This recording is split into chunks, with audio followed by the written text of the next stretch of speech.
Всем салам алейкум.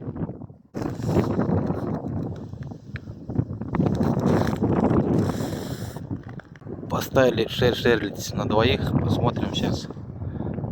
Вот, очередная сработка. Посмотрим. Ну, опять ничего не крутит. Сейчас будем смотреть, может, ветром.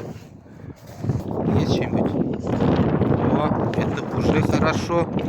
О, вот это контент. Не зря я приехал на рыбалочку. Вот это контент. Вот это рыба. Понимаю. Не зря приехали. Самату большое спасибо за контент.